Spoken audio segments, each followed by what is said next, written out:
മലപ്പുറം ജില്ലയിലൂടെ ദേശീയപാത കടന്നു പോകുന്ന വേളയിൽ തന്നെ ഞാനിപ്പോൾ നിൽക്കുന്ന കുരിയാട്ടെ പ്രദേശവാസികളൊക്കെ തന്നെ ഒരുപോലെ പറഞ്ഞതാണ് ഇവിടെ ഒരു ഫ്ലൈ ഓവറാണ് ആവശ്യം. അതായത് വയലിൽ നിന്നും വലിയ ഉയരത്തിൽ മണ്ണിട്ട് ഉയർത്തിക്കൊണ്ട് ദേശീയപാത നിർമ്മിക്കുമ്പോൾ അത് വലിയ അപകടങ്ങൾക്ക് കാരണമാകുമെന്ന് നാട്ടുകാർ ചൂണ്ടിക്കാണിച്ചിരുന്നു. അതുകൊണ്ട് ഒരു പാലം മുകളിലുണ്ടെങ്കിൽ അപകടങ്ങളൊക്കെ തന്നെ മറികടക്കാൻ സാധിക്കുമെന്നുള്ളതായിരുന്നു ഇവിടെ കാലങ്ങളായിട്ട് ജീവിക്കുന്ന മനുഷ്യർ അവരുടെ അഭിപ്രായമായിട്ട് പറഞ്ഞിരുന്നത്. പക്ഷേ അത് പരിഗണിക്കാൻ പോലും NHA തയ്യാറായില്ല. ഏറ്റവും ഒടുവിൽ വലിയൊരു അപകടം ഈ ഒരു മേഖലയിൽ ഉണ്ടായി എന്നുള്ളതാണ്. ഇപ്പോൾ വീണ്ടും ഇതുമായി ബന്ധപ്പെട്ട പുനഃപരിശോധനക്കൊക്കെ തന്നെ NHA തയ്യാറാകുമ്പോൾ സ്വാഭാവികമായിട്ട് വീണ്ടും നാട്ടുകാരുടെ ആവശ്യത്തിന് ബലമേറുകയാണ്. പാലം വേണമെന്ന ആവശ്യത്തിലേക്ക് തന്നെ വീണ്ടും കുരിയാട്ടുകാർ എത്തുകയാണ്. നമ്മളെ സംബന്ധിച്ച് ഇവിടെ ഒരു പാലം ആദ്യഘട്ടം തന്നെ ദേശീയപാത നിർമ്മിച്ചിരുന്നെങ്കിൽ ഇത്ര വലിയൊരു അപകടം ഉണ്ടാവായിരുന്നില്ല. ഇത് ആദ്യമേ അഭിപ്രായപ്പെട്ടാണ്, പലയിടത്തും പറഞ്ഞു, എന്നിട്ട് ഇതൊന്നും ഇവർ ഏറ്റില്ല. ആ പറച്ചിലൊന്നും ഞങ്ങളൊക്കെ ഇവിടെ കളിച്ചു കിടന്നിരുന്ന സ്ഥലമാണ്. ഇത് ഈ കൊശവന്മാരെ മണ്ണാണ് ഇതിൻ്റെ അടിയിലുള്ളത്. അത് പറഞ്ഞാൽ ഈ വെയിലാകുമ്പോൾ നല്ല ഇങ്ങോട്ട് ഡ്രൈ ആവും, മഴയാകുമ്പോൾ തനി ഇങ്ങോട്ട് പറ്റ ലൂസാവും. അപ്പോൾ ഇത്രയും ലോഡ് ഇതിന് താങ്ങാൻ കഴിയാതെ ഇപ്പം ഇങ്ങോട്ട് ആ ലോഡിൽ ഇങ്ങോട്ട് തള്ളിയതാണ് സാധനം. എത്ര ഉയർച്ചയിൽ മണ്ണിട്ട് പൊക്കുമ്പോൾ തന്നെ നിങ്ങൾക്ക് തോന്നിയിട്ടുണ്ട്. അന്നേ ഞങ്ങളിതിന് അഭിപ്രായം പറയാനും ഇവരോടൊക്കെ പറഞ്ഞതൊക്കെയാണ്. അന്ന് പറഞ്ഞത് കേട്ടില്ല. ഇനിയിപ്പോൾ പാലം പ്രായോഗികമായിട്ട് നടക്കുമോ? പാലം തന്നെ വേണം. പാലമില്ലാത്തൊരു സംഗതി ഇവിടെ നടക്കില്ലല്ലോ. പാലം തന്നെ നിരന്തരമായിട്ട് നമ്മൾ പല സ്ഥലത്തും പരാതി കൊടുത്താണ് ഇങ്ങനത്തെ ഒരു സംഗതി നടക്കൂല എന്നുള്ളത്. പിന്നെ അവരിപ്പോൾ ആര് പറഞ്ഞാലും കേൾക്കാത്ത ഒരു രീതിയിൽ മുന്നോട്ട് പോകണം. അപ്പോൾ അവരവരുടെ ഇഷ്ടത്തിന് ഇങ്ങനെ പോവുക. ഇപ്പോൾ മൊത്തത്തിൽ ബുദ്ധിമുട്ടായി. ഇതുവഴി നടന്നു പോകുന്ന ആളുകൾ വളരെ ആശങ്കയോടെ ഇതിൽ നടന്നു പോകുന്നുണ്ട്. കാരണം ഇത് എപ്പോഴാണ് പൊളിഞ്ഞാടാനുള്ള ഒരു ഭയങ്കര പേടി ജനങ്ങൾക്കുണ്ട്. അത് ഇവിടുത്തെ ഉദ്യോഗസ്ഥന്മാർ ഇവിടെ ഒരു 24 മണിക്കൂർ ഇതിൻ്റെ മുമ്പിൽ വന്നിരിക്കുമ്പോൾ അവർക്ക് മനസ്സിലാവും. അവർ പുറത്തു നിന്നിട്ട് അഭിപ്രായം പറയുമ്പോൾ ഇതിൻ്റെ ഭവിഷ്യത്ത് അറിയുന്നില്ല. അറിയുന്നവരാണ്. നിർബന്ധമായിട്ട് വെട്ടറി കൊടുത്ത പോലെ പാലത്തിന് മേലെ പില്ലർ കെട്ടിയിട്ട് ഇവിടെ വേണം. ഇതിപ്പോൾ ഈ കളിമണ്ണിൻ്റെ മേലെ എങ്ങനെ കട്ടിട്ടിട്ട് അതിൽ കുറച്ച് മണ്ണിട്ട് കഴിഞ്ഞാൽ അത് ഒന്നായിട്ട് വീഴും എന്നുള്ളത് എല്ലാവർക്കും അറിയുന്ന വിഷയമാണ്. ഇതെല്ലാവരും ഇതിനെ പറ്റി പല പ്രാവശ്യം പറഞ്ഞതുമാണ്. ഇനിയിപ്പോൾ ഒരു കാര്യം പ്രത്യേകിച്ച് പറയാനുള്ളത്, ഇനി ആളുകൾ വരുന്ന റിപ്പോർട്ടർമാരായാലും ജനങ്ങളാകുമ്പോൾ ഇപ്പോൾ ആളപായം ഉണ്ടായിട്ടില്ല. ഇനി ഈ കട്ടകൾ വീഴാൻ സാധ്യതയുണ്ട്. മഴ ഇന്നലെ തുടങ്ങിയിട്ടുള്ളൂ. അപ്പോൾ അതുകൊണ്ട് ആളുകൾ കൂടുതൽ ഈ ഭാഗത്തേക്ക് വരാൻ പാടില്ല എന്നൊരു അഭിപ്രായമുണ്ട്. പിന്നെ ഇതിൻ്റെ മുന്നേ ഉണ്ടാക്കിയ റോഡ് 54 വർഷത്തോളമായി ഒരു കേടുണ്ടായില്ല. കാരണം വെള്ളം പോകാൻ വേണ്ടിയിട്ട് അതൊരു പ്രധാനപ്പെട്ട കാര്യം. അതായത് പ്രേക്ഷകർ മനസ്സിലാക്കേണ്ടത് ഈ മേഖലയിൽ നിരവധി ഓവുചാലുകൾ, തോടുകൾ ഉണ്ടായിരുന്നു. കടലുണ്ടി പുഴയിലേക്കൊക്കെ സംഗമിക്കുന്ന തോടുകൾ ഉണ്ടായിരുന്നു.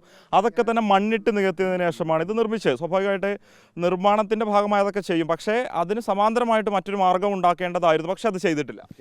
അതാണ് ജനങ്ങൾക്ക് പറയുന്നത്. നിങ്ങൾ കേട്ടില്ലേ, ഇവിടെ ഇത് ശാസ്ത്രീയമായി പരിശോധന നടത്തിയതിൻ്റെ അടിസ്ഥാനത്തിലല്ല ഈ റോഡ് ഉണ്ടാക്കിയിട്ടുള്ളത്. അപ്പോൾ അതുകൊണ്ട് ശാസ്ത്രീയമായ പരിശോധന നടത്തുമ്പോൾ തന്നെ ഇതിൻ്റെ സോയിലിൻ്റെ ക്വാളിറ്റി, കൾച്ചറൊക്കെ അറിയേണ്ടതായിരുന്നു. അപ്പോൾ അതുകൊണ്ട് നമുക്ക് ഇനി പറയാനുള്ളത്, ശാശ്വതമായ പരിഹാരം എന്ന് പറയുന്നത് ഫ്ലൈ ഓവറോ അല്ലെങ്കിൽ വയഡക്റ്റോ അതുപോലുള്ള പാലം, ആ രൂപത്തിലേക്ക് നമുക്കിതിൻ്റെ മാറ്റേണ്ടതുണ്ട്. ഇത് കേരളത്തിൻ്റെ നാഷണൽ ഹൈവേ 66 നമ്മളെ ജീവനാഡിയാണ്. അപ്പോൾ അതിൻ്റെ ഒരു ഗൗരവം അധികൃതർ കാണേണ്ടത്. അതോടൊപ്പം ഇതിൽ കുറ്റകരമായ ഒരു അനാസ്ഥ ഉണ്ടായിട്ടുണ്ട്.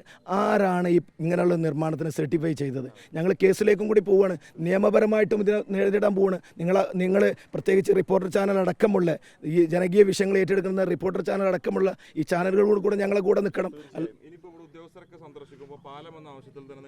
ഉറച്ചിരിക്കുക. ഇന്നലെ വരെ ഇവിടെ ഉദ്യോഗസ്ഥർ വന്നപ്പോൾ അവരോടും പറഞ്ഞത് അത് തന്നെയാണ്, പാലം വേണം. ഇവിടെ പാലമില്ലാത്ത വേറെ ഒരു പരിപാടി നടക്കൂലെന്ന്.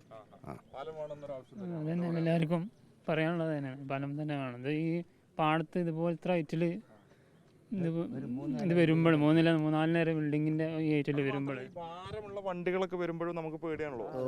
തീർച്ചയായിട്ടും പേടിയാണ്. അപ്പോൾ അതുകൊണ്ട് പാലമില്ലാതെ വേറൊരു മാർഗ്ഗമില്ല കേട്ടോ. പാലമാണ് നമ്മളെ എല്ലാവരെയും ആവശ്യം.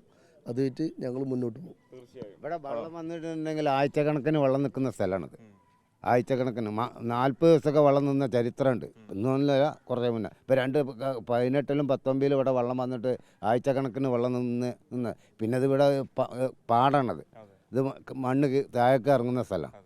അപ്പോൾ ഇത് ഇവിടെ പാലല്ലാതെ ഇവിടുത്തെ ഈ പരിപാടി പറ്റില്ല. അല്ലെങ്കിൽ ശരിക്കും പാലങ്ങൾ അടുത്തടുത്തടുത്ത് ഓവുകാലങ്ങൾ കിട്ടും. കടലുണ്ടിപ്പുഴ കര കവിയുന്നത് ഈ കൂരിയാട് വെച്ചിട്ടാണ്. അങ്ങനെ കര കവിഞ്ഞ് വരുന്നത് ഈ പ്രദേശം വഴിയാണ്. കാരണം ആ വെള്ളത്തിന് പോകാനുള്ള ഒരു മാർഗ്ഗം ഇതുവരെ ഇവർ ഉണ്ടാക്കിയിട്ടുണ്ട്. ഇവിടെ അപകടം ഉണ്ടായതോടെ ഈ വയലിൻ്റെ ഒരു ഭാഗം പൊന്തിയിട്ടുണ്ട്. അപ്പോൾ വെള്ളം കെട്ടി നിൽക്കാനുള്ള സാധ്യത കൂടുതലാണ്. യെസ് അതൊക്കെ മനസ്സിലാക്കി നിങ്ങളെ ചാനലുകാരും അതിന് ഞങ്ങൾക്ക് നല്ല സപ്പോർട്ട് ചെയ്യണം എന്നാണ് ഞങ്ങൾക്ക് പറയാനുള്ളത്. 54 വർഷം മുമ്പ് ഈ പാലം ഇവിടെ ഉണ്ടായി, ഈ റോഡ് ഉണ്ടാക്കിയപ്പോൾ അവിടെ 11-12 വലിയ ഓവുചാലങ്ങൾ ഉണ്ടാക്കിയിരുന്നു. ഇപ്പോൾ അത് ഒറ്റൊന്നും പോലില്ല, ഒരു പാലം മാത്രമാണുള്ളത്. അപ്പോൾ ഇവിടുന്ന് പുഴ കവിഞ്ഞൊഴുകിയാലുള്ള അവസ്ഥ ദയനീയം തന്നെ. അത് വളരെ പ്രധാനപ്പെട്ട കാര്യം തന്നെയാണ്. പ്രേക്ഷകർ മനസ്സിലാക്കേണ്ടതുണ്ട്.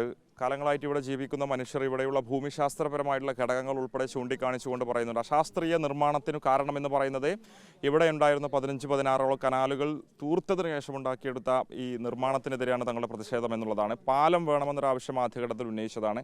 അതില്ലാത്തതുകൊണ്ടാണ് അപകടമുണ്ടായത്. വീണ്ടും ആ ഒരു ആവശ്യത്തിലേക്ക് തന്നെ നാട്ടുകാർ എത്തുന്നു. അതിനുവേണ്ടി ശക്തമായ പ്രതിഷേധ പരിപാടികളുമായി മുന്നോട്ട് പോകുമെന്നുള്ളതാണ് നാട്ടുകാർ ഈ ഘട്ടത്തിൽ അറിയിക്കുന്നത്. വീഡിയോ ജേർണലിസ്റ്റ് ഉണ്ണി തുപൂരിനൊപ്പം reporter Mubashar P Akbar in reporter Malappuram.